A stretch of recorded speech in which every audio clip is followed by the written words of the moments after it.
Hello everyone, I am Jatin and today we are starting lecture number 6 of kinematics.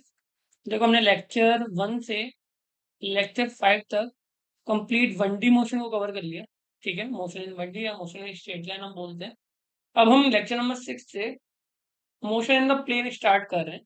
इसको 1D motion, 2D motion और projected motion, relative motion सबको मिलाकर हम 9 lecture में cover करने वाले हैं। हमारा प्लान था ये। ठीक है, आगे चल के क्या होगा कि 6 से लेके 8 तक में हम 2D मोशन को कवर करेंगे पूरे को, जिसमें प्रोजेक्टेड मोशन भी शामिल है।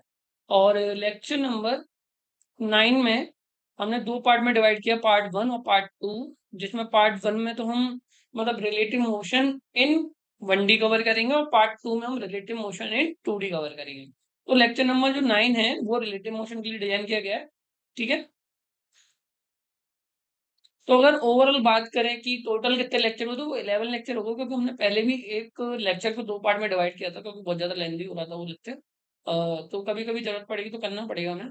ठीक है, अभी हम स्टार्ट करते हैं मोशन इन 2D प्लेन से।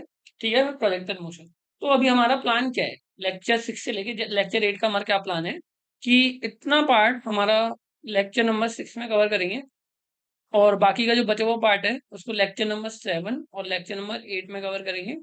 ठीक है, और अगर इसी में लेक्चर नंबर 8 में टाइम मिलता है तो वहीं से हम रिलेटिव मोशन स्टार्ट कर देंगे, ज़्यादा देर नहीं लगाएंगे।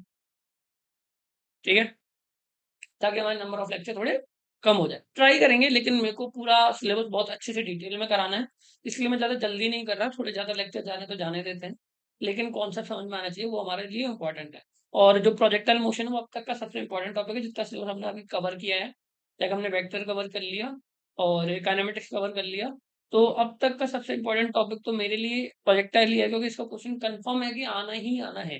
मंडी में से क्वेश्चन आता है, कंफर्म है। बट प्रोजेक्टाइल तो ऐसी चीज है कि गलत होने के चांसेस बहुत कम होते हैं। ठीक है, तो अब हम ध्यान देंगे प्रोजेक्टाइल मोशन को। उससे पहले हम थोड़ा 2D मोशन को समझ लेते हैं कैसे होता है। ठीक है, तो मोशन इन 2D प्लेन क्या होगा, पहले जब हम 1D में पढ़ रहे थे तो हम एक स्ट्रेट लाइन के थ्रू पढ़ रहे थे कि एक स्ट्रेट लाइन में या फिर आगे जाना या पीछे जाना। ठीक है, अब क्या होगा जब हम 2D में बात करेंगे तो हम एक प्लेन में बात करेंगे। कैसे, मान लो कि ये एक्स डायरेक्शन है और ये मेरी वाई डायरेक्शन है।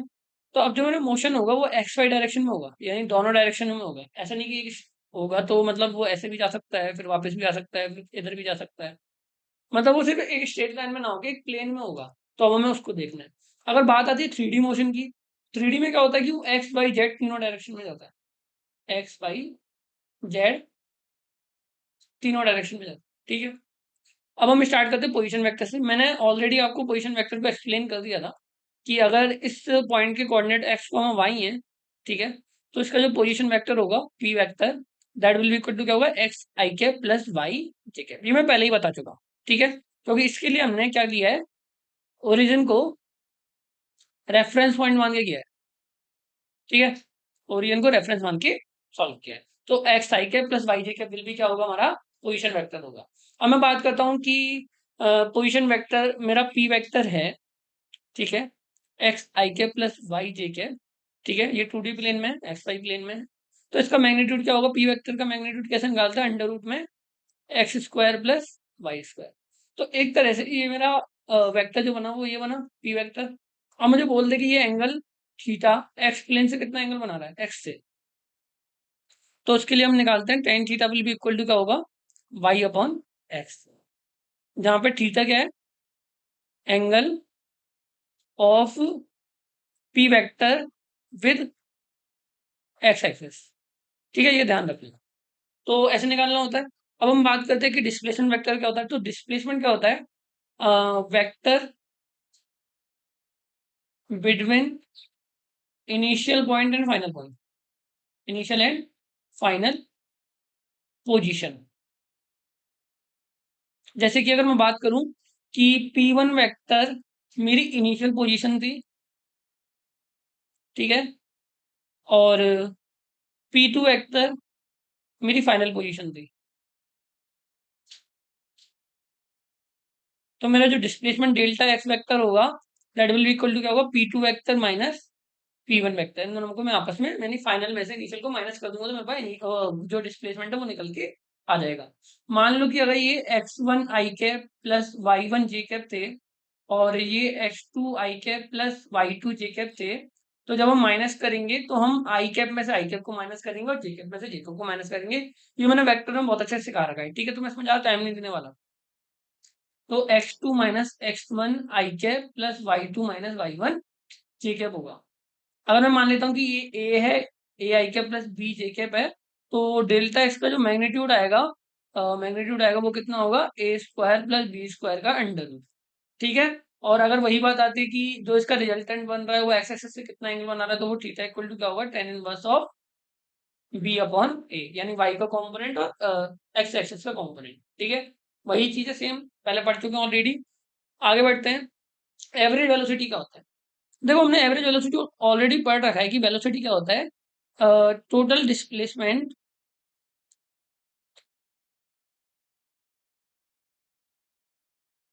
Upon total time taken.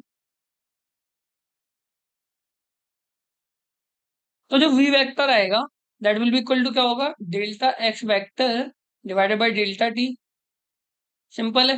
अगर मैं बोल देता हूँ कि मेरा जो डेल्टा एक्स है वो मेरा 3 i cap plus 6 j cap है, ठीक है। और ये डिस्प्लेसमेंट तय करने में इसको टाइम लगा 3 सेकंड का। तो मेरी वेलोसिटी क्या होगी, v वेक्टर विल बी क्या होगा, delta x divided by delta T, time taken तो 3 i cap plus 6 j cap divided by 3 करना होगा, तो आई प्लस 2 j कैप मेरी वेलोसिटी आ जाएगी। सिंपल है, कोई भी दिक्कत नहीं है। अब मैं अगर बात करता हूँ कि मैं एवरेज वेलोसिटी ना देख के इंस्टेंटेनियस वेलोसिटी की बात कर रहा हूँ, तो मैंने ऑलरेडी पढ़ रखा है कि जो v इंस्टेंटेनियस होता है वो d जो भी मेरा, ये मैंने डेल्टा एक्स लिया है ना, जो ये डेल्टा एक्स मतलब कि फिर लग रहा है कि एक्स एक्सिस में चेंज को देख रहा है, ठीक है। डेल्टा एस वेक्टर ले लो, डिस्प्लेसमेंट को हम एस से रिप्रेजेंट कर देते हैं यहाँ पे, जहाँ मैंने पहले भी ये किया है, तो इसको एस मान लेना, ठीक है, एक्स मत मानना, क्योंकि एक्स में लग रहा है कि सिर्फ मैं एक्स डायरेक्शन में वो चेंज को देख रहा हूँ, ठीक है। तो मैं इसको ऐसे भी लिख सकता हूँ कि जो डेल्टा एस वेक्टर है वो delta x I cap plus delta Y J cap के बराबर है। यानी एक्स में कितना चेंज आया उसका मल्टीप्लीकेशन आई कैप के साथ, और वाई में कितना चेंज आया उसका मल्टीप्लीकेशन जे कैप के साथ, ठीक है। तो अब अगर मैं यहाँ पे बात करूँ इंस्टेंटेनियस वेलोसिटी की, तो वो D S by D T होगा, ठीक है। और S vector already x I cap plus Y J cap के बराबर है। समझ में आ गया? तो हम क्या करेंगे, जो v इंस्टेंटेनियस आएगा तो वी एक्स को निकाल लेंगे जो कि D X by D T होगा, और वी वाई को निकाल लेंगे जो कि D Y by D T होगा, ठीक है। और जो मेरा रिजल्टेंट होगा v instantaneous that will be equal to V X I cap plus V Y J cap. समझ में आ गया? कोई भी दिक्कत नहीं है यहाँ पे। आगे बढ़ते हैं। एक्सेशन का भी सेम कॉन्सेप्ट है कि जो ए वेक्टर होगा that will be equal to A X I cap plus A Y J cap होगा, और ए एक्स जो होगा वो D V X by D T, और जो ए वाई होगा वो वाई कॉम्पोनेंट में वेलोसिटी चेंज के बराबर होगा, ठीक है। ये भी सिंपल है, मतलब इतना कुछ दिक्कत नहीं आती इनमें। अब मैं बात करता हूँ कि मेरी एवरेज एक्सेशन कैसे निकालनी है। मान लो कि अगर आर वेक्टर मेरा ये है, आर वेक्टर इक्वल टू क्या है, ये मेरा क्या है, पोजीशन वेक्टर। तो चेंज इन पोजीशन में को क्या दिखाएगा, चेंज इन पोजीशन में को वेलोसिटी दिखाएगा, तो ये होगी मेरी इंस्टेंटेनियस वेलोसिटी, ठीक है। और चेंज इन वेलोसिटी में को क्या दिखाएगा, एक्सेशन, तो ये हो गया मेरा इंस्टेंटेनियस एक्सेशन। समझ में आ गई चीज कैसे किया? सिंपल है। पोजीशन में चेंज का जो रेट होता है वो वेलोसिटी होता है, और वेलोसिटी में चेंज का जो रेट होता है वो एक्सेशन होता है। आगे बढ़ते हैं। मैं इसमें यार टाइम नहीं दे रहा, ये ज्यादा नहीं आता, नॉर्मल सा आता है। इक्वेशन ऑफ 2D मोशन, तो मैं क्या करूंगा, इसमें एक्स एक्सिस का अलग से ले लूंगा और वाई का अलग से ले लूंगा। तो बाद में जब मैं सॉल्व कर रहा हूँ तो मैं दोनों को कंबाइन कर दूंगा।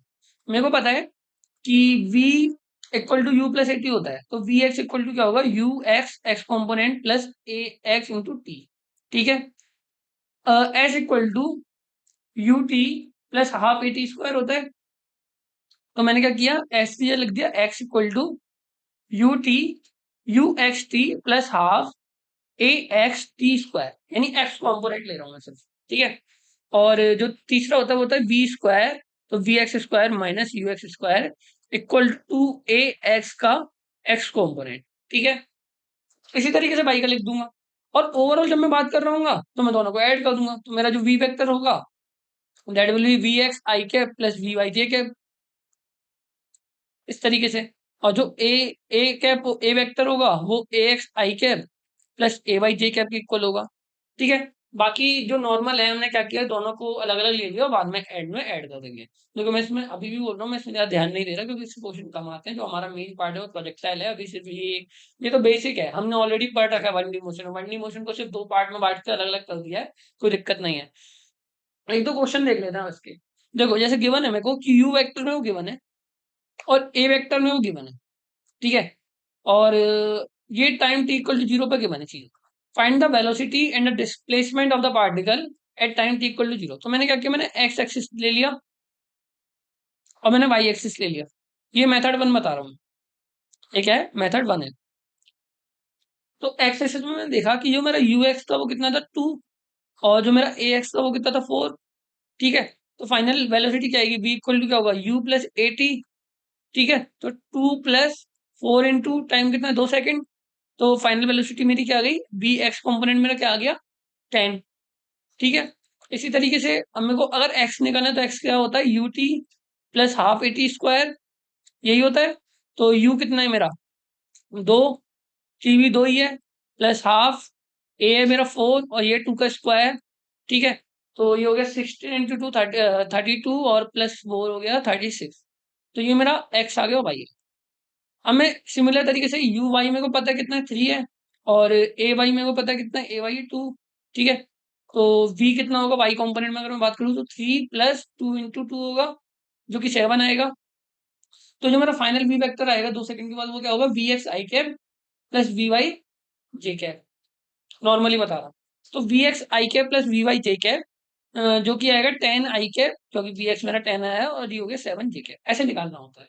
और मैं यहाँ से अगर y निकालना चाहूँ तो मेरा होगा 3 you T plus half A T square, ठीक है? तो ये हो गया मेरा 6 प्लस 4 जो कि आएगा 10। तो मेरा जो अगर मैं डिस्प्लेसमेंट की बात करूँ S vector that will be equal to क्या होगा?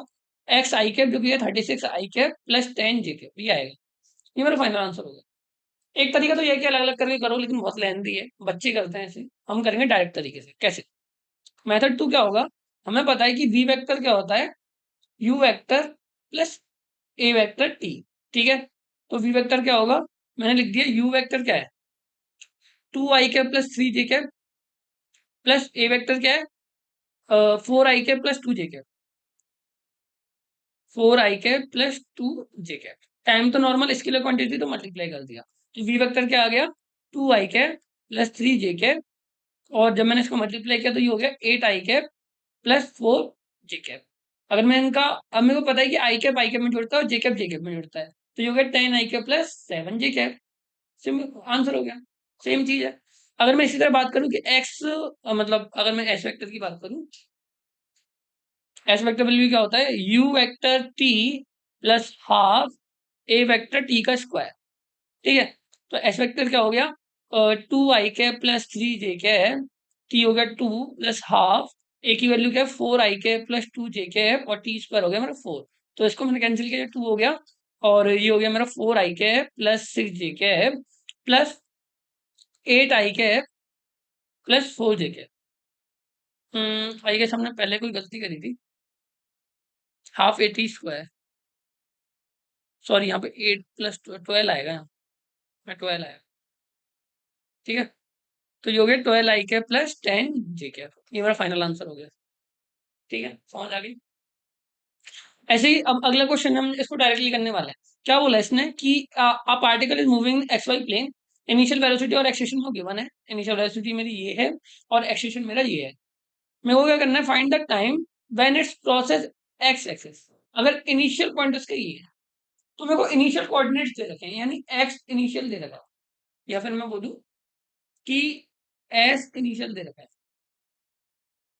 क्या है? 4 आई कैप प्लस 10, ठीक है? ये मेरी इनिशियल पोजीशन है। और एक्स अगर मैं फाइनल की बात करूं, क्योंकि मैंने को बोला है कि उसमें एक्स एक्सिस को पास कर रहा है। देखो ये मेरा एक्स एक्सिस होता है, ये मेरा वाई एक्सिस होता है। तो जब भी मैं एक्स एक्सिस को पास कर रहा हूँ किसी भी पॉइंट से, मेरे को नहीं पता मैं किस पॉइंट से पास कर रहा हूँ, अगर मैं किसी पॉइंट से बात कर रहा हूँ तो मेरे को मेरा जो एक्स कंपोनेंट होगा वो तो मैं नहीं पता कर पाऊंगा कि क्या कौन सा होगा, लेकिन वाई कंपोनेंट मेरा जीरो होगा हमेशा। वाई कंपोनेंट क्या होगा? हमेशा जीरो होगा, कभी भी बात कर ले। तभी तो मैं एक्स एक्सिस को क्रॉस कर रहा हूँ ना। एक्स को क्रॉस कर रहा हूं तो मेरा वाई 0 होना चाहिए, तभी एक्स को क्रॉस कर रहा हूँ। ये कौन सा समझ में आ गया? तो मैंने माना कि मेरी फाइनल पोजीशन होगी वो x I cap plus 0 J cap होगी।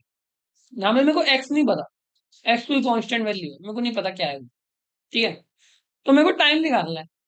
अब मेरे को पता है कि जो डेल्टा एस आ गया वो आ गया 4 - x I cap plus 10 J cap, या फिर सॉरी थोड़ा सा उल्टा लिख दिया, फाइनल माइनस इनिशियल करना है। तो डेल्टा एस आ गया मेरा x - 4 I cap plus minus का 10 जे कैप, ठीक है। ये मेरा आ गया डिस्प्लेसमेंट, समझ में आ गई। तो अब मेरे को पता है कि मेरे को इसको सॉल्व करना टफ है, मेरे को पता ही नहीं कांस्टेंट की वैल्यू क्या है, लेकिन ये सॉल्व कर सकता हूँ। तो अगर मैं y की बात करूं तो y वैल्यू इक्वल टू क्या होगा, U Y T minus half A Y T square, यही होगा, ठीक है। तो y की वैल्यू क्या 0 और यू वाई की वैल्यू क्या 8, 8 × T minus half A Y की वैल्यू क्या -4 और टी स्क्वायर की वैल्यू क्या टी स्क्वायर, क्योंकि मैं टी की वैल्यू तो निकालनी है। अगर मैं इसको दूसरी साइड ले जाऊं तो मेरा आएगा 8t minus sorry plus 2t square will be equal to क्या आएगा मेरा 0। अब यहाँ से अगर मैं ऑब्जर्व करना चाहूँ तो अगर मैं 2t को कॉमन निकालूं तो t+4 मेरा इस तरीके से हो जाएगा, सॉरी ये प्लस है, प्लस है प्लस, तो ये माइनस आएगा यहाँ। और जब मैं इसको सिंप्लीफाई करूंगा तो मेरा आएगा 2t - 4 इक्वल टू 0। तो एक तो आ गया t इक्वल टू 0 और एक आ गया t इक्वल टू 4। तो मेरा आंसर क्या होगा, t equal to 4 second will be my correct answer, ठीक है। अगर ये पूछ लेता कि जब ये एक्सिस को क्रॉस करता है, एक्स एक्सिस के किस पॉइंट से होके क्रॉस कर रहा है वो निकालो, तो मैं क्या करूंगा, इन दैट केस मेरा जो x - 4 की वैल्यू होगी that will be equal to क्या होगी, U X T plus half A X T square में, ठीक है। जहां पर टी की वैल्यू क्या आएगी 4 आएगी, ठीक है। और यू एक्स की वैल्यू में गिवन है 4 और ए एक्स की वैल्यू में गिवन है 2। मैं सारी वैल्यू रख दूंगा यहाँ पे, पुट कर दूंगा, तो एक्स की वैल्यू मेरे को आ जाएगी, किसकी वैल्यू आ जाएगी कि एक्स कोऑर्डिनेट कौन सा होगा जिससे वो पास हो रहा है। समझ में आ गया? आगे बढ़ते हैं। A body is moving with a velocity of 30 metre पर सेकंड टूवर्ड द ईस्ट। अब मैं मान लेता हूँ कि मेरी ये एक्स वाई डायरेक्शन है, तो ये एक्स है ये वाई है, ये -x है और ये -y है। अब मैं मानता हूँ कि ये मेरी ईस्ट डायरेक्शन है, ये मेरी वेस्ट डायरेक्शन है, ये मेरी नॉर्थ डायरेक्शन है और ये मेरी साउथ डायरेक्शन है। तो ये हो गया आई कैप, ये हो गया जे कैप, ये हो गया माइनस का जे कैप और ये हो गया माइनस का आई कैप, ठीक है। तो अगर मेरी इनिशियल जो मेरे को यू वेक्टर बोला है वो वेस्ट डायरेक्शन में, तो 30 आई कैप मान लेते हैं। लेट आफ्टर 10 सेकंड जो मेरी वेलोसिटी है वो 40 मीटर नॉर्थ हो रही है, तो जो वी वेक्टर है वो 40 जे कैप हो गई, ठीक है। और टाइम टेकन कितना आया 10 सेकंड।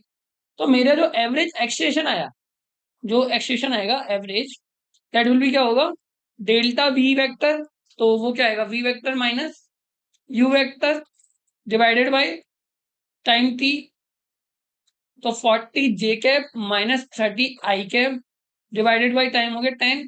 तो मेरी जो ए एवरेज आ गई दैट विल इक्वल टू होगा 4 जे कैप -3 आई कैप, या फिर इसको मैं -3 आई कैप प्लस 4 जे कैप लिख सकता हूँ, ठीक है। अगर मैं बात करूँ कि मेरे को मैग्नीट्यूड निकालना है, what is the magnitude, under root मैंने क्या किया, 3 का स्क्वायर हो गया 9 और 4 का स्क्वायर हो गया 16, तो 25 आ गया अंडर रूट में, जो कि होगा 5 मीटर पर सेकंड स्क्वायर। तो मैग्नीट्यूड में मेरे पास निकल के आ गया, समझ में आ गई, ठीक है। अगर वो मेरे को बोलता कि एक्सेशन की डायरेक्शन क्या थी, तो देखो -3 आई कैप का मतलब है कि वेस्ट डायरेक्शन और जे कैप का मतलब क्या है नॉर्थ डायरेक्शन। तो मेरी जो एक्सेशन की डायरेक्शन थी वो इस डायरेक्शन में थी, जो कि है नॉर्थ वेस्ट डायरेक्शन, ये भी निकाल सकता हूँ। A coordinate of a moving particle at any time T is given to us, X का दे रखा है वाई का दे रखा है, तो एक्स है मेरा अल्फा टी क्यूब और वाई है मेरा बीटा टी क्यूब। मेरे को स्पीड निकालनी है एट टाइम टी, तो स्पीड निकालने के लिए पहले मैं क्या करूंगा, वी एक्स निकाल लूंगा, जो कि होगा D Y D T X component, जिसको सिंप्लीफाई करने पाएगा 3 अल्फा टी का क्यूब, ठीक है, टी का स्क्वायर अगर मैं डिफरेंशिएट करूंगा तो, ठीक है। और वी वाई की वैल्यू क्या आएगी, वी वाई की वैल्यू आएगी 3 बीटा टी का स्क्वायर, ठीक है। और अगर मेरे को बात करने की वी वेक्टर क्या होगा, तो वो होगा V X I cap plus V Y J cap, और मॉड ऑफ वी वेक्टर क्या होगा, अंडर रूट में V X square plus V Y square. वही तो स्पीड होगा, जो वेलोसिटी का मैग्नीट्यूड होता है वही मेरा स्पीड होता है। तो मैंने क्या किया, इसको स्क्वायर कर दिया, तो मेरा आंसर क्या है, 3 अल्फा टी स्क्वायर का whole square plus 3 beta T square का होल स्क्वायर, और ये अंडर रूट में। इसको जब मैंने सिंप्लीफाई किया तो मैंने देखा कि 3 टी स्क्वायर का कॉमन आ जाएगा, तो 3 टी स्क्वायर अगर मैं कॉमन निकाले तो मेरा अंडर रूट में क्या बचा, alpha square plus beta square मेरा अंडर रूट में बचा। तो ये मेरा फाइनल आंसर हो गया, मेरी स्पीड क्या होगी, ये होगी। तो ये कौन सा है, ऑप्शन नंबर बी करेक्ट है। ठीक है, समझ में आ गई। आगे बढ़ते हैं। So guys now we are starting projectile motion. तो पहले तो ये डेफिनेशन पढ़ लेते हैं, फिर समझेंगे क्या होता है। When a body is projected such that the velocity of the projection is not parallel, इस वर्ड पे ध्यान देना, not parallel to the force, then it moves along a curved path. ठीक है, this motion is called two-dimensional motion. If the force on the body is constant, then the curved path of the body is parabolic. ठीक है, then the motion is studied under the projectile motion. ठीक है, क्या कहना चाह रहा, देखो projectile motion में क्या होता है कि हमारा, हम एयर को तो नेग्लेक्ट करके चलते हैं, एयर को हम नहीं मानते कि एयर एग्जिस्ट करती है। तो जो पार्टिकल होता है, अब यहाँ पे फोर्स तो सिर्फ एक ही रहेगा, ग्रेविटेशनल फोर्स, वो भी नीचे की साइड। तो अगर मैं अपने पार्टिकल को ऊपर की साइड फेंकता हूँ, ठीक है, जब मैं एकदम ऊपर की साइड फेंकता हूँ, जो कि हमने अब तक पढ़ा मोशन अंडर ग्रेविटी वाले फॉर्म में, तो पार्टिकल ऊपर जाता है और नीचे आता है। ठीक है, तो ये तो कर पात नहीं है, स्ट्रेट लाइन में बात हो गया, स्ट्रेट लाइन मोशन हो गया। लेकिन अगर मैं इसको ऊपर ना फेंक के किसी थोड़े एंगल पे फेंक दूं, अब जो मेरा फोर्स है वो तो इस डायरेक्शन में लग रहा है नीचे, और जो मेरी वेलोसिटी वो इस डायरेक्शन में, तो ये दोनों आपस में पैरेलल तो नहीं है। तो इस केस में क्या होगा, जो मेरा पाथ होगा वो इस तरीके से होगा, ये ऊपर जाएगा जाएगा जाएगा जाएगा, फिर घूम के इस तरीके से नीचे आएगा। तो ये मेरा जो मोशन हुआ, एक तरह से ये मेरा जो मोशन हुआ, वो कौन सा मोशन हुआ, पैराबोलिक। क्यों, क्योंकि जो मेरा फोर्स लग रहा है यहाँ पे, वो मेरा कांस्टेंट फोर्स लग, फोर्स में कोई मतलब एक्सेशन अगर मेरा कांस्टेंट है, तो मेरा फोर्स भी कांस्टेंट ही होगा। ये मैं आगे बता दूंगा आपको, जब हम एलएलएम पढ़ेंगे अच्छे से रिलेशन पर। रिलेशन होता है कि जो फोर्स होता है वो मास इंटू एक्सेशन के बराबर होता है। तो मास तो कांस्टेंट ही रहेगा किसी बॉडी का, नॉर्मली अगर बात कर रहे हैं, तो एक्सेशन अगर कांस्टेंट है तो फोर्स भी कांस्टेंट ही होगा। ठीक है, समझ में आ गई। तो ट्राइकल मोशन होता क्या है, इन जनरल आपने समझ लिया है। अब हम एक और, रुक जाओ, इस स्लाइड को देखने से पहले मैं एक, हाँ ये दिखाना चाह रहा हूँ कि क्या होता है। मैंने इस पॉइंट से स्टार्ट किया, मतलब मैं मान लेता हूँ ये मेरा इनिशियल पॉइंट है ओ, मैं पेन चेंज कर देता हूँ, ब्लैक कर लेता हूँ। मेरा ये इनिशियल पॉइंट है ओ, मैंने इस पॉइंट से स्टार्ट किया, मैंने अपने प्रोजेक्टर को इस एंगल पे, इस तरीके से थीटा एंगल में मैंने इसको फेंका। ठीक है, तो ये ऊपर गया, तो इस वेलोसिटी के पहले दो कंपोनेंट होंगे। अगर ये मैंने जैसे नॉर्मली आपको बताया, तो अच्छे से समझना, अगर इसका आपने नॉर्मल नॉलेज ले ली ना कि कैसे होता है। अगर ये मेरा यू वेक्टर है, ठीक है, और ये इससे थीटा एंगल पे है, तो अगर मैं इसके दोनों कंपोनेंट लेना चाहूँ, एक्स एक्सिस पे और वाई एक्सिस पे, तो ये वाला कंपोनेंट मेरा क्या होगा, यू एक्स होगा, और ऊपर वाला कंपोनेंट मेरा क्या होगा, यू वाई होगा। तो मैंने आपको सिखाया था कि जो यू एक्स होगा that will be equal to क्या होगा, यू कॉस थीटा के। ठीक है, और यू वाई होगा, मतलब किसी वेक्टर के कंपोनेंट कैसे लेते हैं वो बता रहा हूँ, और यू वाई होगा वो होगा यू साइन थीटा के, यही बताया था मैंने आपको। ठीक है, मतलब जिसके संग एंगल बना रहा है थीटा, वो वाला कॉस थीटा होगा, और जिसके संग एंगल नहीं बना रहा उसके अपोजिट वाला वो साइन थीटा होगा। ठीक है, तो जो मेरा यू एक्स आ गया वो यू कॉस थीटा आ गया, और जो मेरा यू वाई आया वो मेरा ये हो गया यू कॉस थीटा, और ये हो गया मेरा यू साइन थीटा। ठीक है, अब मेरा जो एक्सिएशन है वो तो सिर्फ नीचे की साइड ही वर्क कर रहा है जी, मतलब मेरा ए एक्स तो कुछ है ही नहीं, एक्स डायरेक्शन में कोई भी एक्सिएशन है ही नहीं, वो जीरो है। लेकिन जो मेरा ए वाई है वो माइनस का जी है, क्योंकि वो नीचे की साइड है, वाई डायरेक्शन में नीचे की साइड है। क्लियर, समझ में आ गया क्या चीज बता रहा हूँ। तो मेरे को तीन चीज पता चल गई क्यों, मेरा यू एक्स कितना है, यू एक्स है मेरा यू कॉस थीटा, और मेरा ए एक्स कितना है, ए सॉरी ए एक्स तो जीरो है, मतलब एक्स डायरेक्शन में कोई भी मेरे पास एक्सेशन नहीं है। अब मैं बात करूं कि यू वाई कितना है, तो यू वाई है मेरा यू साइन थीटा, ठीक है, और ए वाई कितना है माइनस का जी। तो अगर मैं सिर्फ इस मोशन पे ध्यान दूं, तो क्या ये मेरा सिर्फ मोशन अंडर ग्रेविटी नहीं है, जो हमने अब तक पढ़ा था लास्ट 2-3 लेक्चर में, मोशन अंडर ग्रेविटी, जिसमें सिर्फ हम ऊपर फेंक रहे थे तो चीज नीचे आ रही थी। तो अगर मैं इस दोनों पार्ट को अलग अलग कर लूं कि एक्स एक्सिस का मोशन अलग कर लूं और वाई एक्सिस का मोशन अलग कर लूं, और एंड में दोनों की स्टडी करने के बाद दोनों को मिला दूं, तब आई गेस मैं इसको अच्छे से स्टडी कर पाऊंगा। तो हम वही चीज करने वाले हैं अभी। पहले ये लाइन पढ़ लेते हैं।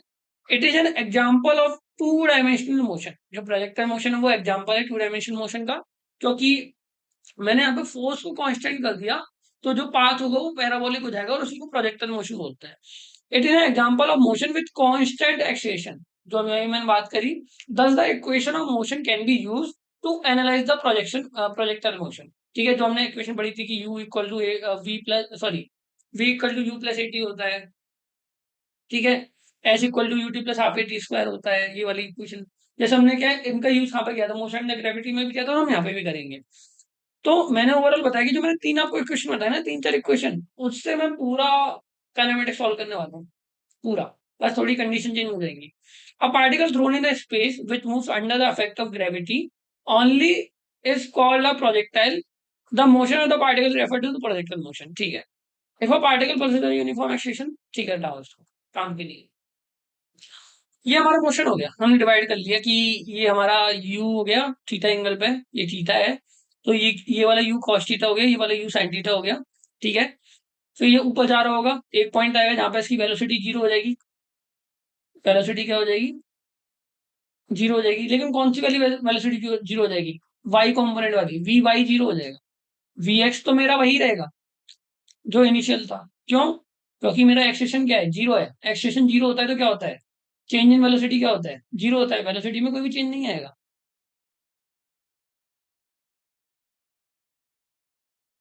अगर मैं एक्स एक्सिस के लिए बात कर रहा हूँ तो अब मैं क्या करता हूँ, मैं इन दोनों को एक्स कॉम्पोनेंट और वाई कॉम्पोनेंट में डिवाइड कर लेता हूँ। तो एक तो हमें मैक्सिमम हाइट पूछी जाएगी, जो क्वेश्चन में पूछा जाता है।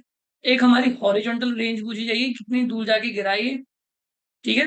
और एक हमारा टाइम ऑफ फ्लाइट पूछा जाएगा कि कितनी देर इसने फ्लाइट करी, कितनी देर हवा में था। तो ये 3 क्वेश्चन जनरली पूछे जाते हैं, ठीक है।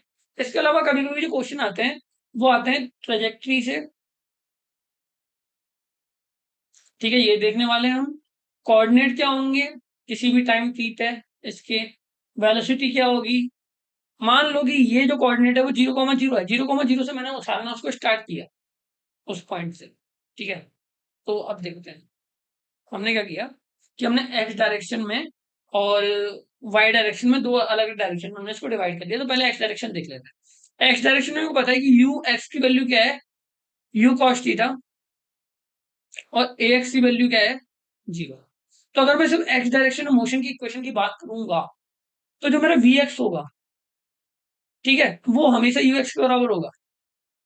क्यों, क्योंकि ए मेरा जीरो है तो कोई भी चेंज नहीं आएगा। तो मतलब इस डायरेक्शन में तो मेरी वेलोसिटी हमेशा कांस्टेंट बनी रहेगी, ठीक है, हमेशा। तो इस पॉइंट पर अगर मैं बात करूंगा तो मेरा एक्स कॉम्पोनेंट इस पॉइंट पे भी यू एक्स सी होगा, इस पॉइंट पे भी एक्स कॉम्पोनेंट यू एक्स सी होगा, और इस पॉइंट पे भी यू एक्स सी होगा। क्योंकि हमें पता है कि मैक्सिमम हाइट पे जो वी वाई की वैल्यू है वो जीरो हो जाती है। तो इस केस में मेरे पास सिर्फ ये वाला कॉम्पोनेंट बचा, ठीक है। तो हम बोल सकते हैं कि at maximum height V vector is equal to U X I cap only, Y component उसमें कुछ भी नहीं होगा, जे कैप यानी कुछ भी नहीं होगा, जे कैप जीरो होगा है, ठीक है। तो मैं बोल सकता हूँ कि सिर्फ और सिर्फ उसके बाद जो उसकी वेलोसिटी है वो पैरेलल टू एक्स एक्सिस होगी एट मैक्सिमम हाइट, ठीक है। तो यहाँ पे अगर मैं बात करूं कि मेरी रेंज क्या होगी, क्योंकि रेंज तो एक्स डायरेक्शन में ही है, रेंज क्या है एक्स डायरेक्शन में, डिस्प्लेसमेंट कितना है, तो एस इक्वल टू क्या आता है U T plus half A T square.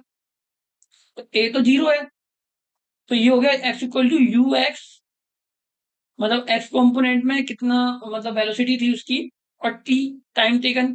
तो अभी मेरे को टाइम टेकन तो नहीं पता टाइम टेकन कितना है, तो फिलहाल मेरे को पता चल गया कि जो मेरी रेंज आएगी वो यू एक्स इंटू टी के बराबर होगी, टाइम टेकन के, यानी टाइम ऑफ फ्लाइट कितनी है। ठीक है, ठीक है, यहाँ पे टाइम ऑफ फ्लाइट कितना है, ठीक है, वो मैं नहीं पता अभी फिलहाल के लिए। आगे बढ़ते हैं, अब मैं वाई डायरेक्शन में देखता हूँ, यानी वर्टिकल मोशन देखना चाहता हूँ। तो वर्टिकली क्या था कि यू वाई की अगर मैं बात करूँ तो वो यू साइन थीटा था, और अगर मैं ऊपर वाली डायरेक्शन को पॉजिटिव मान रहा हूँ तो जो ग्रेविटेशन है वो नीचे की साइड लग रहा है, तो ए वाई की वैल्यू क्या है, माइनस का जी। तो एक तरह से तो ये ऐसे ही हो गया कि ऊपर की साइड जा रहा था, कहीं ना कहीं इसकी वेलोसिटी जीरो हुई और वापस नीचे आ गया।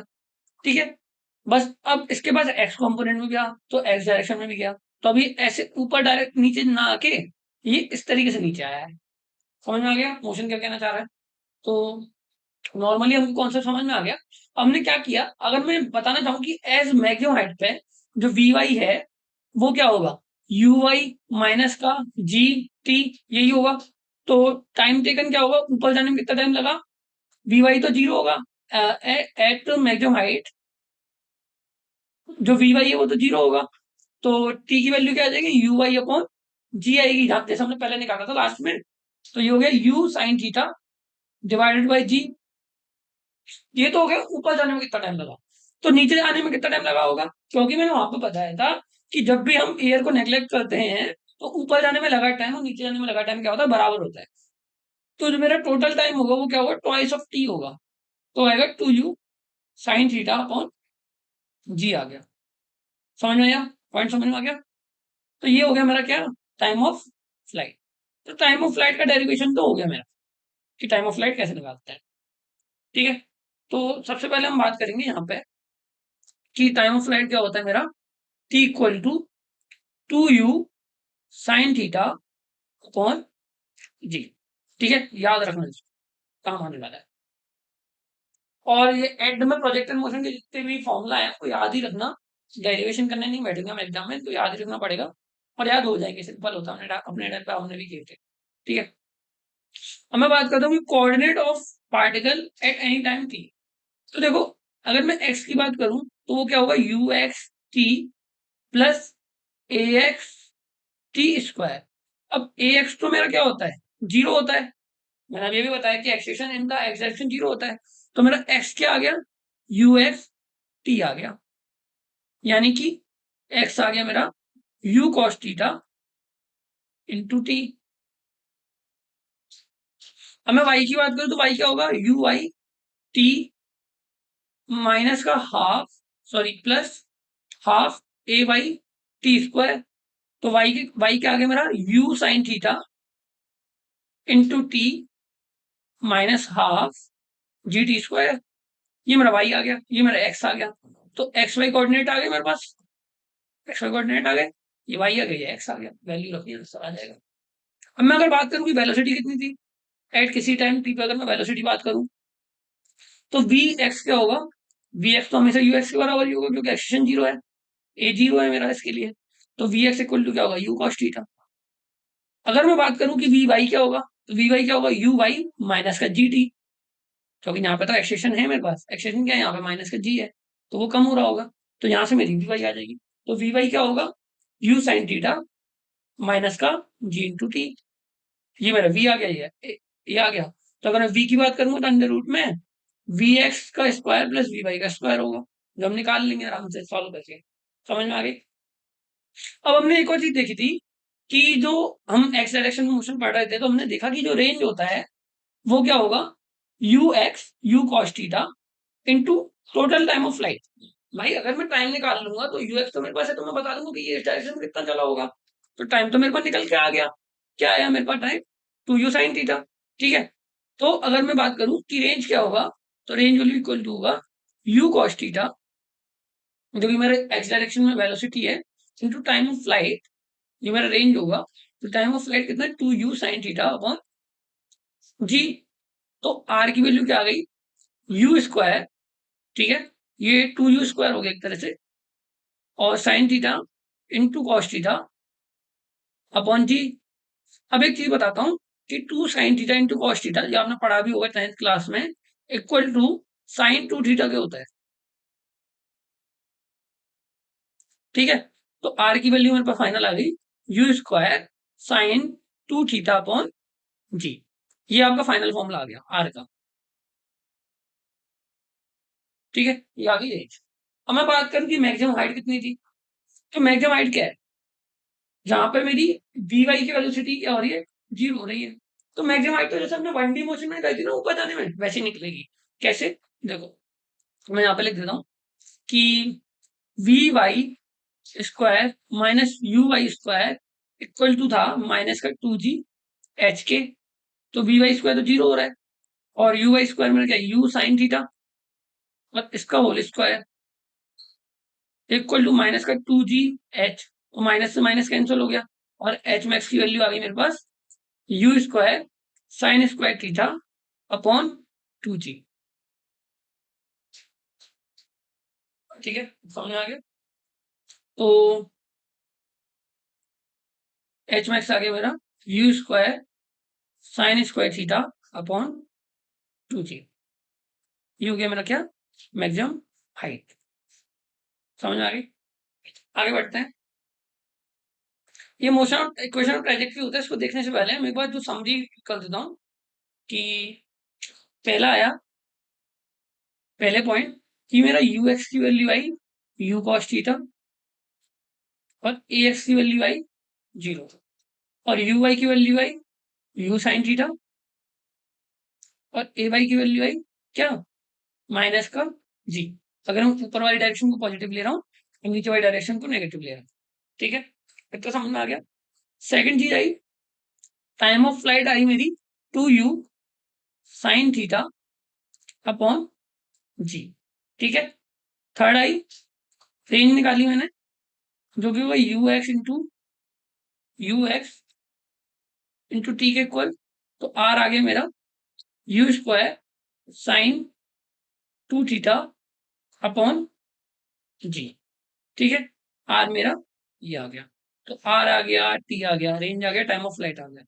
ये क्या है मेरा, टाइम ऑफ फ्लाइट। और ये आ गया मेरा रेंज। फोर्थ आया मेरा मैक्सिमम हाइट। तो एच मैक्स की जो वैल्यू आई वो क्या आई, U square sine square theta upon 2G। अब देखो मैं इसको एक चीज से रिलेट करता हूँ। जो मैंने जब मोशन इन विंडी पढ़ा था, ये क्या है मैक्सिमम हाइट, तो मैं अपने पार्टिकल को डायरेक्ट ऊपर की साइड फेंक रहा था। ठीक है, तो जो कि एक्स एक्सिस से कितना एंगल बना रही थी, 90 डिग्री का एंगल बना रही थी। तब मेरा जो वैल्यू आ रही थी हाइट, मैक्सिमम हाइट की, वो यूज कर पॉइंट 2G आ रही थी। तो अगर मैं यहाँ पे थीटा की वैल्यू 90 रखूँ तो मेरे साइन थीटा की वैल्यू 1 हो जाएगी। अब 1 का स्क्वायर तो 1 ही होता है, तो इसलिए ये इक्वल टू यूज कर पॉइंट 2G आ गया। ठीक है, तो आप यहाँ पे थीटा इक्वल टू 90 रख के सारी चीजें वो निकाल सकते हो जो हमने वहां पे निकाली थी, मोशन अंडर ग्रेविटी में निकाली थी, इन मोशन में। तो इतना समझ में आ गया। अब हम बात करते हैं कि इक्वेशन ऑफ ट्रेजेक्टरी क्या होता है। इक्वेशन ऑफ ट्रेजेक्टरी क्या किया कि वाई एक्सिस के मोशन को और एक्स एक्सिस के मोशन को हमने दोनों को जोड़ दिया, और मेरे पास एक कंबाइंड इक्वेशन आई एक्स और वाई की। कैसे निकाली, इसका एक डेरिवेशन होता है। ठीक है, वो करने बैठेंगे तो शायद हमारा ज्यादा टाइम चले जाएगा, तो हम वो करने नहीं बैठ रहे। इस क्वेश्चन को आप डायरेक्ट याद रख लेना। हमने भी डायरेक्ट याद रखी थी, इसका डेरिवेशन काम नहीं आएगा आपको कभी भी। ठीक है, और इसी को थोड़ा सा चेंज करके हमने इस फॉर्म में लिख दिया। ठीक है, तो यहाँ पे जो थीटा है वो एंगल ऑफ प्रोजेक्शन है।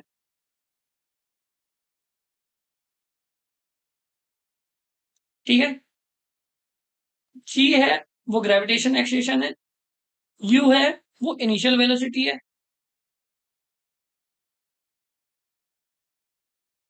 आर है वो रेंज है, और एक्स और वाई कोऑर्डिनेट्स है कि एक्स कोऑर्डिनेट क्या होगा, वाई कोऑर्डिनेट क्या होगा। तो ये आपको इक्वेशन याद ही रखनी पड़ेगी, इसमें मैं कुछ नहीं कर सकता। इसका डेरिवेशन करने का कोई फायदा नहीं है, कराने को करा दो, रिलेट कर दो, इक्वेशन काटो पीटो हो जाएगा सॉल्व, पर फायदा नहीं, काम नहीं आती। ठीक है, अब हम कुछ स्पेशल केसेस देख रहे हैं। पहला केस है कि angle for the maximum height. अब मेरे पास हाइट का फॉर्मूला क्या है, U square sine square theta upon 2G। अब क्या होगा कि ये मेरा प्रोजेक्टाइल है, अगर मैं इसको इस एंगल में फेंकूं तो ये शायद इस तरीके से जाएगा। ठीक है, अगर मैं इसको इस तरीके से फेंकूं तो ये शायद इस तरीके से जाएगा।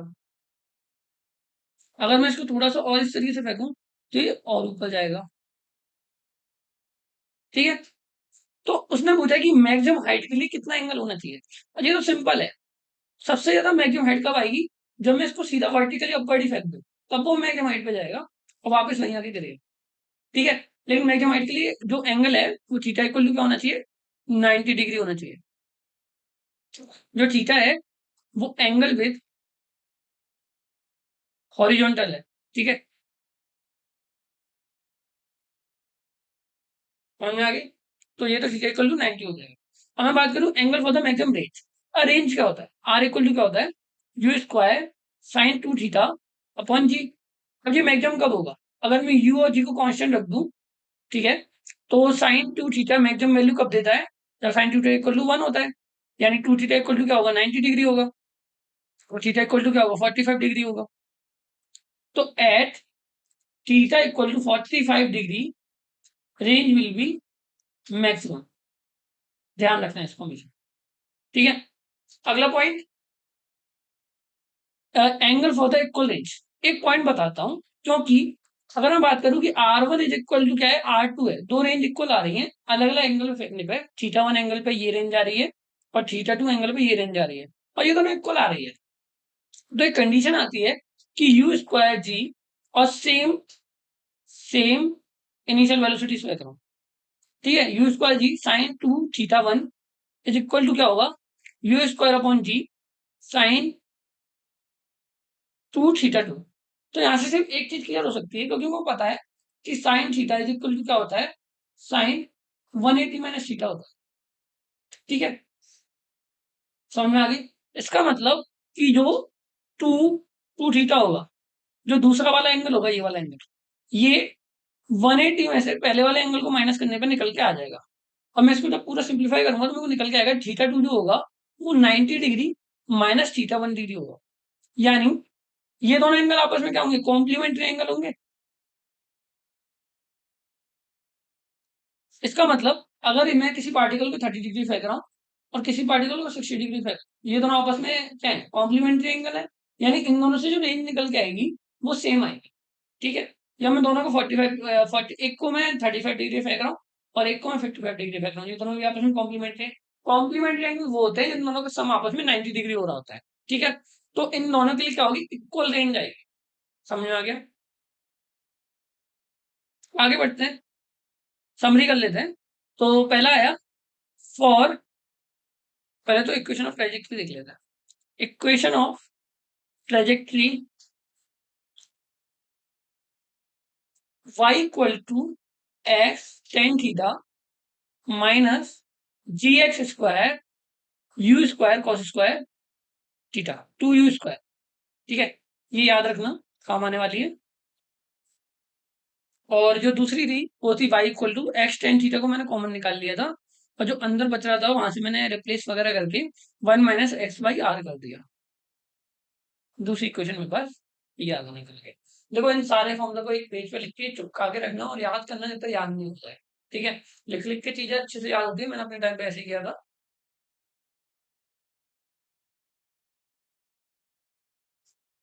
तो एक तो ये हो गई और एक ये हो गई। इसके बाद हमने क्या बताया? मैक्सिमम एंगल वगैरह बताया, तो वो देख लेते हैं।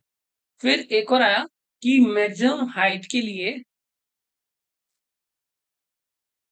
जो एंगल होगा वो थीटा इक्वल टू 90 डिग्री रखना होगा। ठीक है? दूसरा आया कि मैक्सिमम रेंज के लिए थीटा मेरा 45 डिग्री होना चाहिए। और थर्ड आया कि सेम रेंज के लिए मेरे कॉम्प्लीमेंट्री एंगल होने चाहिए। यानी 90 थीटा एंड 90 माइनस थीटा के लिए जो रेंज आएगी वो सेम रहेगी। तो ये होगी मेरी प्रोजेक्टेड मोशन की समरी। मेरा प्रोजेक्टेड मोशन इतना ही है। ठीक है? Now two most important lines जो हमने अभी नहीं बताई थी वो देख लेते हैं। कि अभी हमने देखा कि सेम रेंज में फेंकने के लिए हमें एक कॉम्प्लीमेंट्री एंगल चाहिए होता है। अगर मेरे को इक्वल रेंज की बात हो रही है कि दो प्रोजेक्टाइल हैं जिनकी रेंज इक्वल है और इनिशियल वेलोसिटी इक्वल है, तो उनके जो एंगल होंगे, प्रोजेक्शन एंगल, वो कॉम्प्लीमेंट होंगे। एक और थीटा 1 तो दूसरा होगा 90 माइनस थीटा 1। ठीक है? दोनों क्या होंगे? कॉम्प्लीमेंट्री एंगल होंगे। तो बात आई कि कॉम्प्लीमेंट्री एंगल होंगे वो तो समझ आ गया और रेंज इक्वल होगी, लेकिन टाइम तो अलग होगा। टाइम ऑफ फ्लाइट अलग होगा, और जो मैक्सिमम हाइट है वो भी अलग अलग होगी दोनों की, वो भी इक्वल नहीं होंगी। तो अब उनका रिलेशन क्या होगा? माना कि पहले वाले केस में, इस वाले केस में T1 टाइम है और इस वाले केस में T2 टाइम है।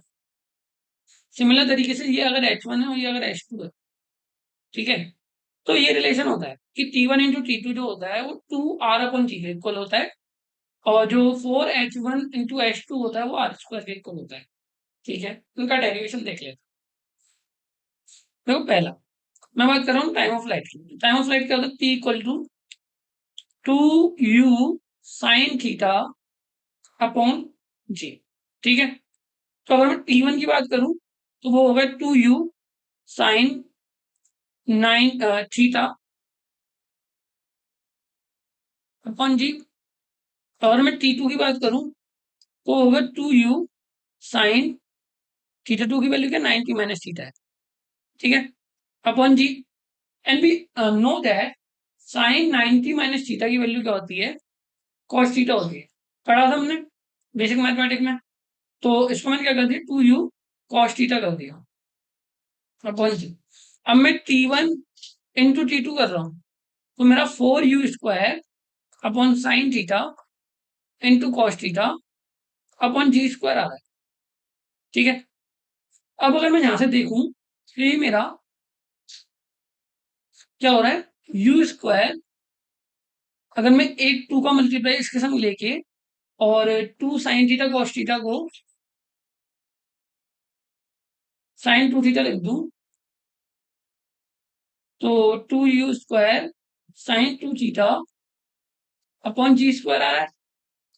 And we know that R equal to क्या होता है? U² sign 2 theta upon G। तो अगर मैं इतने पोर्शन को निकाल लूं यहां से और एक G को अलग कर लूं, तो मेरा ये वाला पोर्शन क्या बनेगा? 2R अपॉन G, यही आएगा, और यही हमने कर रखा है। ठीक है, सिमिलर तरीके से हाइट का देख लेते हैं। हमें पता हाइट क्या होगा? H इक्वल टू U² साइन² थीटा अपॉन G। ठीक है, तो H1 की वैल्यू क्या होगी? U² साइन थीटा 1 साइन² थीटा 1 अपॉन G। और H2 क्या होगा? U² साइन² 90 माइनस थीटा 1 अपॉन G। तो इसको मैं क्या लिख सकता हूँ? U² कॉस² theta upon G। अब H1 इंटू H2 जब मैं करूंगा तो मेरे पास क्या आएगा? U⁴ साइन² theta 1 into cos square theta 1 upon G²। अब मैं क्या कर रहा हूँ कि ऊपर और नीचे दोनों साइड में 4 का मल्टीप्लाई कर देता हूँ, क्योंकि स्क्वायर है। तो 4 साइन² थीटा 1 इंटू कॉस² थीटा 2 को मैं 2 साइन थीटा कॉस थीटा का होल स्क्वायर लिख सकता हूँ। ठीक है, और जो अंदर वाला पोर्शन है वो क्या? साइन 2 थीटा है, तो साइन 2 थीटा का होल स्क्वायर आ गया। ठीक है, तो यहां से मैं आया कि H1 into H2 is equal to U⁴ sine square of 2 theta upon 4G²। ठीक है, अब जो R है वो U² sign 2 theta upon G होता है। तो अगर मैं इसका भी होल स्क्वायर कर दूं तो ये सब स्क्वायर हो जाएगा। तो H1 इंटू H2 जो है वो मेरा आ गया सॉरी R² अपॉन 4, ये आ गया, और यही मैंने कर रखा है। ठीक है, तो ये दो डेरिवेशन बहुत काम के हैं, इनको देख लेना। अब हम प्रॉब्लम स्टार्ट कर लें। प्रॉब्लम नंबर 1 से स्टार्ट करते हैं। सब कुछ हो चुका है। अ football player kicks a ball at the angle 30 degree with the horizontal. देखो जो अब मैंने थीटा लिया है ना, वो हॉरिजॉन्टल से एंगल है, इससे हॉरिजॉन्टल से। तो इसको ध्यान रखना कि हॉरिजॉन्टल से एंगल लेना है। वर्टिकल से आता है तो पहले 90 माइनस थीटा करेंगे, तब वो हॉरिजॉन्टल से एंगल हो जाएगा with the initial speed of this, assuming that the ball travel in the vertical plane. ठीक है, तो मेरे को यू के वन है 20 और मेरे को थीटा के वन है 30। मेरे को क्या बोला है कि time at which the ball which is the highest point. देखो हाईएस्ट पॉइंट के लिए टी की वैल्यू आई थी मेरी U sine theta upon G, U sine theta upon G. या मैं इसको ऐसे लिख सकता हूँ कि जो ए है वो टाइम ऑफ एशन पूछ रहा है, ऊपर जाने में टाइम पूछ रहा है, जो कि टोटल टाइम का हाफ होगा। ठीक है, तो आंसर आएगा वो यू साइन थीटा अपॉन जी आएगा। और जी की वैल्यू मेरे को 10 मीटर पर सेकंड स्क्वायर लेनी है। ठीक है, ये पता चल रहा है। तो u की वैल्यू क्या ली मैंने 20, साइन 30 की वैल्यू होती है हाफ, g की वैल्यू क्या है 10। तो आंसर आ गया मेरे को 1 सेकेंड। समझ में आ गया इतना? ठीक है। अब बी सॉल्व करते हैं। The maximum height, maximum height का फॉर्मूला क्या होता है, U square sine square theta upon 2g। तो यू की वैल्यू क्या है मेरी, यू की वैल्यू है 20 का square sine 2 theta, sine 30 degree का स्क्वायर होगा 1/2 का होल स्क्वायर। ठीक है, और 2g की वैल्यू है 2 × 10। तो मैं इसको सिंप्लीफाई करूंगा तो मेरे पास आंसर आएगा, ये हो गया 20 × 20 डिवाइडेड बाई 20 × 4। तो मेरा आंसर आ गया 5 मीटर। ठीक है, अगला चलते हैं। और जो सी है वो मुझसे पूछ रहा है the horizontal range of the ball. क्या है horizontal range of the ball? तो आर इक्वल टू क्या होगा, U square sine 2 theta upon G. U की वैल्यू है 20 का स्क्वायर जो कि 400 होगा, साइन 2 थीटा तो साइन ऑफ 60 डिग्री हो गया। क्या हो गया 60 डिग्री, 30 का डबल करेंगे और डिवाइड बाई 10, तो 10 से तो ये कट गया और जी हो गया 40 इंटू √3/2। तो ये आ गया 20 √3 मीटर, जो भी मेरी range. The time for which the ball is in the air. तो ये हो गया मेरा total time of flight, total time of flight जो कि पहले वाले टाइम का डबल होगा। तो 1 सेकेंड आएगा और 2 second will be my correct answer. ठीक है, आगे बढ़ते हैं। A stone is to thrown so as to cover a horizontal distance 3 metre. ठीक है, तो मतलब ये इसकी रेंज होगी, रेंज मेरा 3 मीटर होना चाहिए। If the velocity of the projectile is 7 metre पर second, then find the angle and the largest horizontal displacement that is possible with the this. ठीक है, तो पहले ए देखते हैं। मेरे को पता है कि रेंज का फॉर्मूला क्या होता है, U square sine 2 theta upon G. ठीक है, जिसकी वैल्यू में वो 3 मीटर गिवन है। तो यू स्क्वायर, यू की वैल्यू भी गिवन है तो 7 का स्क्वायर हो गया, और साइन 2 थीटा मेरे को निकालना है और ये हो गया 3 मीटर। ठीक है, और डिवाइडेड बाई 10 मेरा गिवन है। तो sine 2 theta will be equal to क्या होगा मेरा 30 डिवाइडेड बाई 49। ठीक है, तो 2 थीटा की वैल्यू आ गई मेरे पास साइन इनवर्स ऑफ 30/49। देखो यूजुअली क्या होता है, हमें ऑप्शन जो होगा वो इस फॉर्म में दे रखा होगा या फिर या मेरे को क्वेश्चन में इसकी वैल्यू दे रखी होगी कि इसकी वैल्यू क्या होती है। अगर नहीं दे रखी तो मेरा थीटा क्या आएगा, हाफ ऑफ साइन इनवर्स 30/49। यहीं पे मेरा आंसर हो जाएगा, यही आंसर हो जाएगा, मेरे को आगे सॉल्व करने की जरूरत नहीं। अब अगर largest horizontal displacement with that is possible with the projection speed of 70। अब मेरे को बोलना है कि आर मैक्स की वैल्यू क्या होगी। आर मैक्स कितने एंगल पता है, थीटा इक्वल 45 डिग्री पे आता है। ठीक है, तो अगर मैं यहाँ पे 45 रखूंगा तो ये 2 थीटा क्या होगा 90 डिग्री हो जाएगा, और साइन 90 की वैल्यू 1 होती है। तो आर मैक्स की वैल्यू क्या आएगी, यू स्क्वायर अपॉन जी आएगी। तो यू की वैल्यू क्या है 49 और जी की वैल्यू क्या है मेरे पास, जी की वैल्यू है 10। तो ये आ गया मेरा 4.9 मीटर मेरी लार्जेस्ट डिस्प्लेसमेंट होगा कि मैक्सिमम कितना डिस्प्लेसमेंट हो सकता है। तो इसका आंसर आ गया 4.9 मीटर। समझ में आ गया, आगे बढ़ते हैं। A projectile is thrown with the speed u, making an angle theta with the horizontal at time equal to 0.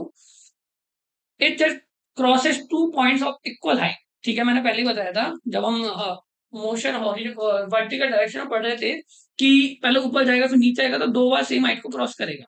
Similar तरीके से यहाँ भी होगा कि जब ये ऐसे जा रहा होगा तो सेम हाइट को 2 बार क्रॉस कर रहा होगा। ठीक है, टाइम इक्वल टू 1 सेकंड पर, टाइम इक्वल टू 3 सेकंड पर। तो मेरे को बताना है कि मैक्सिमम हाइट कितनी होगी। तो क्या होगा कि मेरे को पता है कि y इक्वल टू क्या होगा, U Y T minus half half G T square, यही होगी।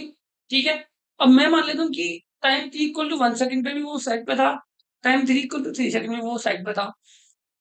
तो अगर मैं रखना चाहूँ कि y1 और y3 इक्वल होंगे, यानी t इक्वल टू 1 पे और t इक्वल टू 3 पे, तो दोनों से निकाल लेते हैं। तो मैंने 1 से निकाला पहले, तो यू वाई टी की वैल्यू 1 माइनस ये हो गया 10 और इसकी वैल्यू हो गई 1, 10/2। तो पहले जो y1 की वैल्यू आई वो आई मेरे पास U Y minus side, equation 1 मान लेते हैं।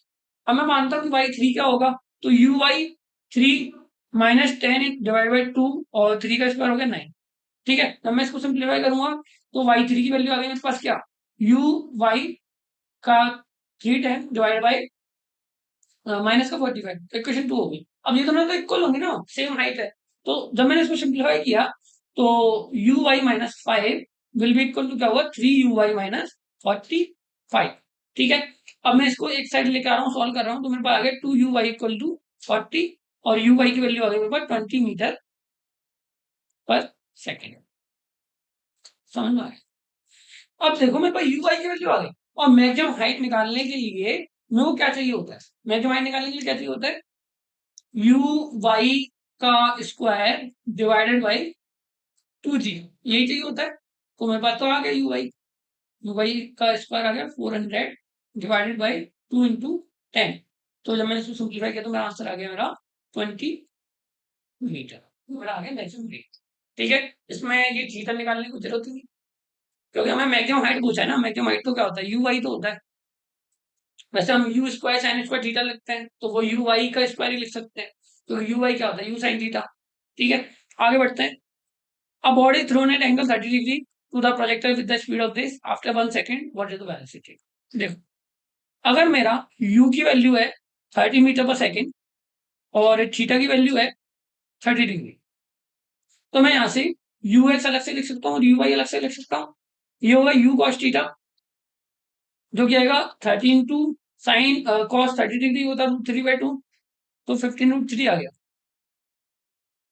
और अगर मैं यू आई की बात करूं, वो होगा यू साइन थीटा, जो कि आएगा 30 इंटू हाफ, जो होगा 15। तो यू आई और यू एक्स मेरे अलग अलग आ गए। अब मैं क्या करूंगा कि दोनों को एक्स में लेना है। अब ए एक्स की वैल्यू तो मेरी 0 है, तो कितनी भी देर के बाद अगर मैं बात करूं तो वी एक्स की वैल्यू तो मेरी वही बनी रहेगी जो पहले थी, 15√3। ठीक है, लेकिन इसकी वैल्यू चेंज होगी कितने सेकंड बाद, बोला 1 सेकंड के बाद। तो ए वाई की वैल्यू क्या है मेरा, माइनस का जी, जो कि माइनस का 10 लेंगे। तो बी वाई की वैल्यू क्या आएगी, यू वाई माइनस का जी टी। ठीक है, तो यू वाई की वैल्यू क्या है 15 माइनस का 10 into 1, ये वैल्यू आ गई मेरी क्या, 5 आ गई। तो मेरे पास वी एक्स आ गया, मेरे पास वी वाई आ गया। तो मैं वी नहीं निकाल सकता, वी क्या होगा, अंडर रूट में V X square plus V Y square. ठीक है, सिंपल है ना। तो मैंने क्या किया, 15√3 का स्क्वायर किया और 5 का स्क्वायर किया, तो ये तो हो गया 25, 5 का स्क्वायर हो गया 25 और इसका स्क्वायर हो गया 225 into 3, जिसको सिंप्लीफाई करने में मेरा आंसर आएगा 5 कैरी 1 6 7, और ये हो गया मेरा 675। तो ये टोटल आंसर आ गया 700। अब मैं अगर b को अंडर रूट में 700 लिखूंगा, तो इसको मैं सॉल्व करके 10√7 नहीं लिख सकता। ठीक है, तो मेरा आंसर ए करेक्ट होगा। समझ में आ गई? थोड़ा सा मतलब कंपोनेंट में बांट के क्वेश्चन इजी हो जाता है, तो हम उसी तरीके से करने का ट्राई करेंगे। आगे बढ़ते हैं। हाँ, cricketer can throw a ball to a maximum horizontal distance. तो रेंज मेरे को दे रखा है, रेंज कितना है, 100 मीटर। और ये मैक्सिमम है, कितना है, मैक्सिमम रेंज है। तो जो थीटा होगा वो क्या होगा, 45 डिग्री होगा। ठीक है, हाउ हाई है above the ground can the cricketer throw the ball at the same speed. ठीक है, तो देखो, u square sine 2 theta upon g जो होता है वो रेंज होता है।